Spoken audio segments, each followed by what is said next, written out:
Hi, welcome to the second Connectome podcast. This time, instead of an interview, I'm going to be talking about some subjects that are very near and dear to my heart and that I hope will be interesting to you too, namely consciousness and dreams and drugs. And the reason these things are so interesting to me is that they're all very closely interrelated. Consciousness and dreams are, in a way, two sides of the same coin, and drugs that affect the brain in different ways can tell us some really interesting things about how the relationship between those two works. So let's get into it. When we talk about correlates of consciousness in the brain, what exactly do we mean by consciousness? Well, there are actually two different parts to that concept. First, we're asking what types of brain activity create phenomena that are available to be accessed by our conscious awareness. And we're also asking what types of phenomena in the brain are correlated with our actual self-conscious awareness. Now, the line between those two things can often be blurry, as we all know. A lot of times, a lot of what we are aware of in our conscious awareness ultimately was a response to some other activity within our conscious awareness. But then, of course, we also have things like sight and sound coming in from the outside world, and our brains are somehow rendering that data into information that's accessible by the actual processes of conscious awareness.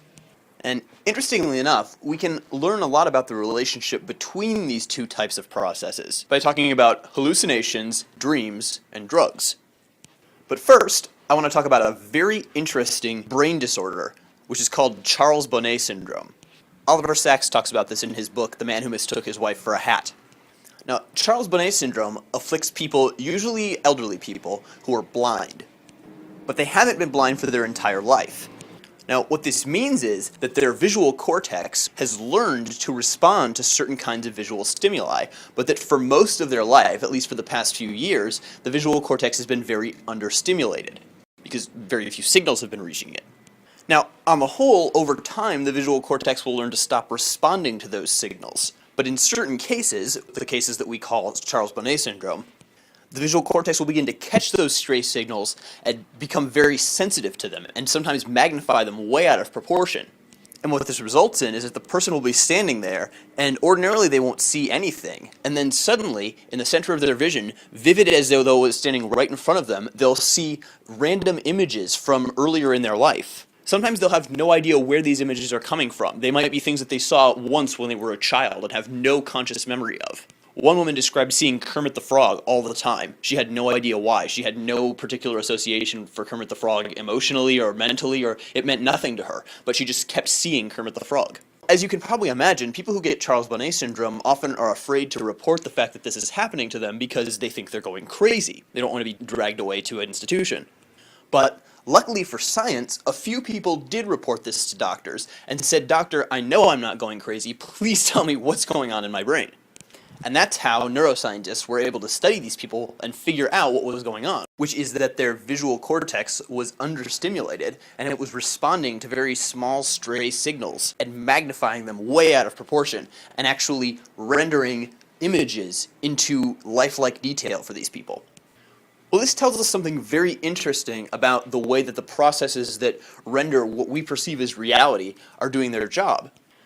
Because I think most of us would assume that if we're going to see a person clear as day, that at least some corresponding amount of data would need to be there for our brain to interpret that. But that's not necessarily the case, because the brain conserves space. It's a very efficient organ, and it learns over time what's the absolute minimum amount of activity I need to receive in this particular area in order to decide, okay, I'm seeing Kermit the Frog.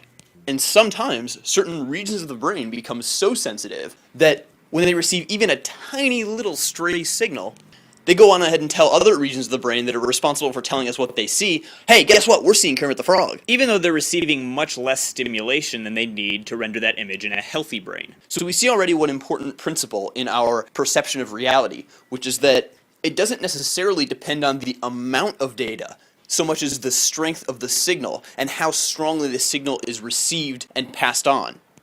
And this, interestingly enough, provides us for a very good explanation for how a lot of very simple hallucinations work. Now, what I mean by simple hallucination is not what most people would think when they would think hallucination. I'm not talking about seeing, your dead grandmother walking into the room or Chinese dragons flying in the sky. I'm talking about the types of hallucinations that are considered very low level when we're talking about tests using hallucinogenic drugs. These typically take the form of geometric patterns or mosaics that people see when they close their eyes. These are known as closed-eye visuals. Another example would be the aura, A-U-R-A. This is a plural word, and it's often associated with migraines. People who have migraines tend to see migraine aura, which are also very simple geometric patterns that they see sort of floating in the center of their vision, or sometimes around the edges. So the case of Charles Bonnet syndrome can tell us something very instructive about why these types of patterns might appear. We could say, as a guess, that we'd probably want to start looking for the neural correlates of these hallucinations in the visual cortex, specifically by looking for some kind of stray signal or a signal that's not ordinarily there. There was actually an interesting paper that was published in 1978 by a team led by a guy named Urbantraut that studied unusual patterns of activation across the visual cortex of people who were having migraines and seizures.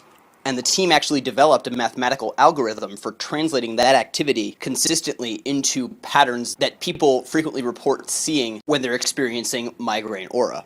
And they hypothesized in the paper that the same could be true for hallucinogenic drugs. There's actually a Connectome post that goes over this in a lot more detail, and it is called Signs and Visions. Now, many common hallucinogenic drugs, such as LSD, psilocybin, mescaline, to name a few, produce their activity primarily by tricking the brain into thinking that it has much more of the neurotransmitter chemical serotonin available than it actually does in certain areas, or sometimes by making serotonin much less available than it would ordinarily be. That's why a lot of these drugs are known as serotonin agonists, which are the ones that make the brain think that more serotonin is available, or serotonin antagonists, which are ones that inhibit the normal functioning of serotonin. Without going into too much detail here, in part because no one to this day really knows exactly what's going on with serotonin in psychedelic imagery, we can say that serotonin is involved in the process of making some neural activity easier for other processes to grab onto. Now, this is different from the effect of dopamine, which is a neurotransmitter that seems to amplify the saliency of certain processes. That is, it makes them seem more important to attend to. So we might say that if we imagine, say, a certain process, the process of seeing Kermit the Frog, if we were to imagine that by the analogy of a ball that you can pick up, dopamine would be that ball's bright red color that makes it very easy to pick out. Serotonin would be like a knobby surface on the ball that makes it just the right size for your hand and makes it very easy to pick up and hold and not drop. And in fact, we find that a lot of these psychedelic drugs act at both serotonin and dopamine receptor sites, which means not only are they making these hallucinogenic activity patterns easier to pick up, they're also making them seem more salient. And the combined effect of that is that the more dopamine and serotonin you get flooding into certain parts of the brain, the realer and realer the hallucinations seem, the more vivid they become. But then we have another neurochemical process which is very distinct from hallucinations, and that's dreaming, or lucid dreaming. There's one neurotransmitter chemical in particular that's involved with dreaming, and that's acetylcholine. By the way, a lot of the time you'll see serotonin abbreviated as 5-HT, and acetylcholine abbreviated as ACH.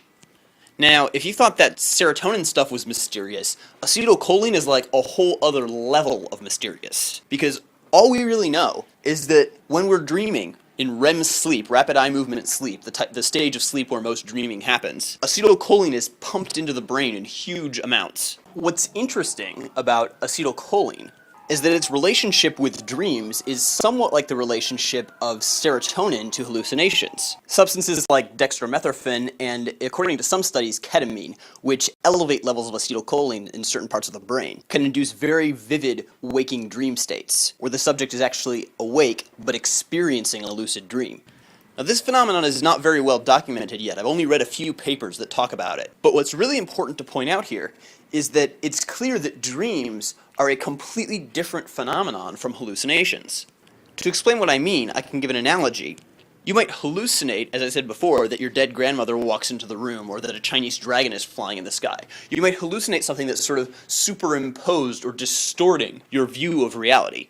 But dreaming consciousness is entirely separate from waking consciousness. Our brains actually have to go through a sort of shutdown period as we fall asleep, during which we are unconscious, after which we reawaken into dream consciousness, and then that dream consciousness in turn falls asleep. We go through some unconscious stages, and a waking consciousness reemerges. And this happens several times a night. So, whereas hallucinations are sort of superimposed on the reality of your waking consciousness, dreams are an entirely different kind of consciousness. They're an entirely different form of subjective experience.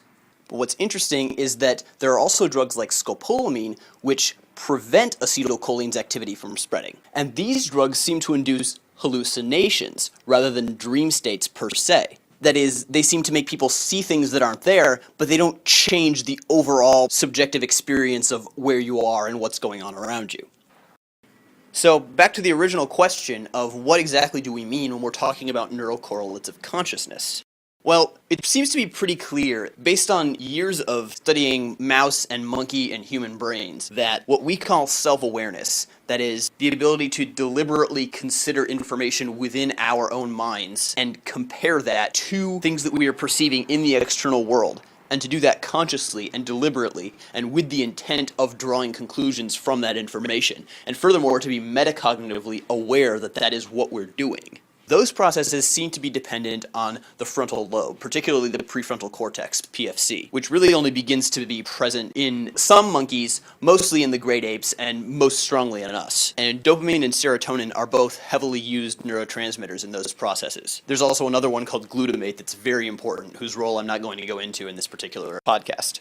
Meanwhile, when we talk about what processes are involved in telling us what is real versus what's a dream, those processes are rooted much deeper in the brain. There are structures like the medulla oblongata and the pons that tell us whether it's time to be awake or time to be asleep. And there's the thalamus, which has a continual dialogue going on with all different parts of the cerebrum, making sure that thoughts don't just get rendered as part of our reality. Except that acetylcholine can mess with this dynamic. And unlike serotonin, which can trigger hallucinations that are sort of superimposed on a person's external reality, acetylcholine can actually trigger shifts directly between a waking conscious state and a dreaming conscious state. It appears to even be able to allow different parts of the brain to be in one or the other of those states, while other parts are in others. And this can produce very strange effects, like people can go into fugue states where they completely lose touch with external reality and are just dreaming for 1 or 2 seconds, and then come back to waking consciousness. This is obviously not something that our brains are naturally evolved to do. But in seeing how acetylcholine and serotonin and dopamine affect the brain differently,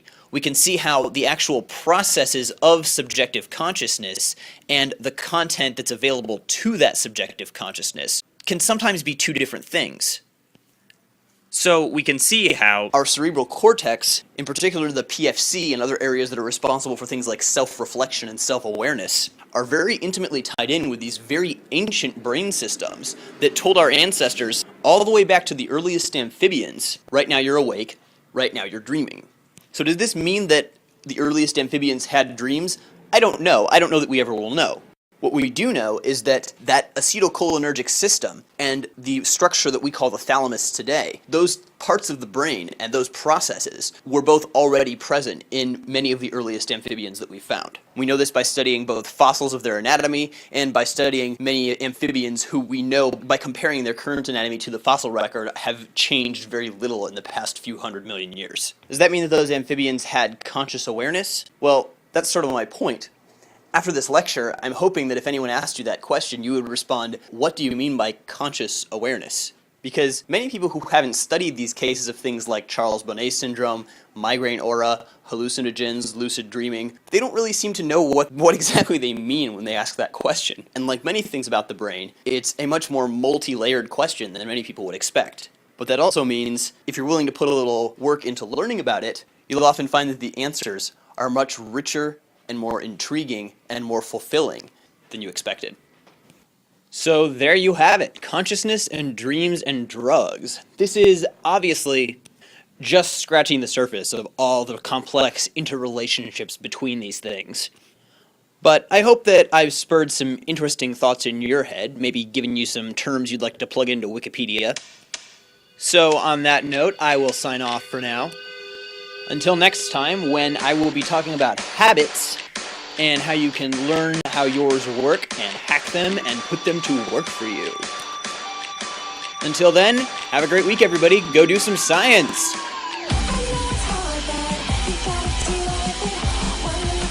Show me what you're made of. Don't turn around, look at you, come ready.